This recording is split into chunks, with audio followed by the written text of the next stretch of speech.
Jekk aħna ma jirnexxilniex fil-ġranet fil-ġimgħat li ġejjin nagħmlu għażla matura, naqblu illi fil-Parlament biż-żewġ terzi ikollna persuna waħda illi lesta illi tieħu il-ġurament tal-fedeltà lejn pajjiżna, lejn Repubblika, lejn il-poplu Malti u Awċi u twieġeb għall-mistoqsija waħda biss.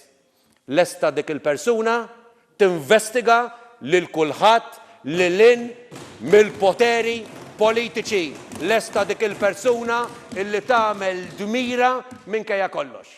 Jekk irnexxelna nagħmlu hekk, għandna ċans li nibdew pass pass bil-mod insewwu il-ħsara illi diġà wasalna li kważi hija irreparabbli fuq ir-reputazzjoni ta' pajjiżna. Dikjarazzjoni ċara mill-kap tal-Partit Nazzjonalista Adrian Delija meta fil-Parlament kienet jitkellem dwar il-mod li bih se jintażel kummissarju ġdid tal-Pulizija. U issa b'din liġi li qed jipproponi li jrid li jixtieq il-Gvern qed ningħataw il-garanzija illi ħanibqgħu sejrin hekk. Qed ningħataw il-garanzija anke mill-ewwel daqqatajn. Għax mill-ewwel daqqatajn, jiġifieri mingħajr ma nitlu fil-font tar-riżorsi ta' kif taħdem il-liġi ta' kif ħajsir il-proċess tal-għażla, din il-ġimgħa sfortunatament intbaħna illi minkejja dak li hemm miktub fil-liġi illi diġà kellha id-difetti strutturali tagħha, issa żidna innovazzjoni oħra ġdida li kurjuż nara jekk teżistix ukoll f'pajjiżi oħra.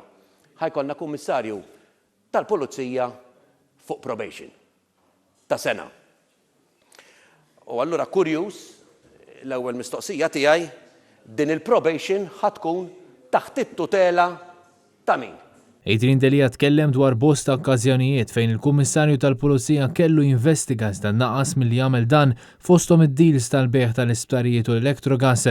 Kieku dan sar, il-Gvern kien ikun jista' jaqsam miljuni li nsterqu lura lil Malti u l-Awċin, saħa il-kap tal-Partit Nazzjonalista. Adrian Delija fakkar li pajjiżna jirriskja li jiġi blacklisted u dan ikun ifisser li eluf jitilfu xogħolhom u għalhekk hemm bżonn il-Kummissarju li jmiss ikun wieħed maqbul bejn iż-żewġ naħat tal-Kamra.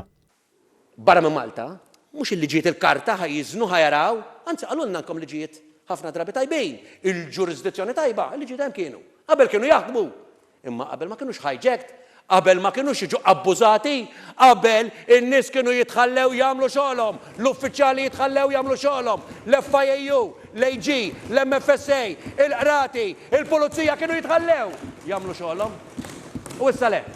Il-kap tal-Oppożizzjoni saħaq li l-Oppożizzjoni impurtaħħa minn dan kollu u trid tagħmel dak li hu tanġik tal-pajjiżna u fakkar kif fil-passat kien hemm numru ta' eżempji fejn l-Oppożizzjoni u l-Gvern qablu għal ġid tal-poplu Malti u allura staqsa għalfejn dan m'għandux ikun il-każ mill-ġdid. Saħaq li ma jistax jifhem kif għandna Prim Ministru li filli jgħid mod u filli jbiddel femtu. L-Oppożizzjoni ġib l-aqwa interess ta' pajjiżna. L-Oppożizzjoni trid biss mhux tirbaħ vantaġġ politiku, imma f'dan il-moment, u nispjega għalfejn dal-waqt, f'dan il-moment l-iktar ħaġa importanti mhux li ngħidu kellna raġun. Mhux li ngħidu kiteb liġi li ma tfisser xejn illi hija taħsara. Aħna f'dan il-moment xorta disposti illi b'responsabilità b'maturità nagħmlu l-aqwa għażliet għal pajjiżna. Kien Kutajer, Net News.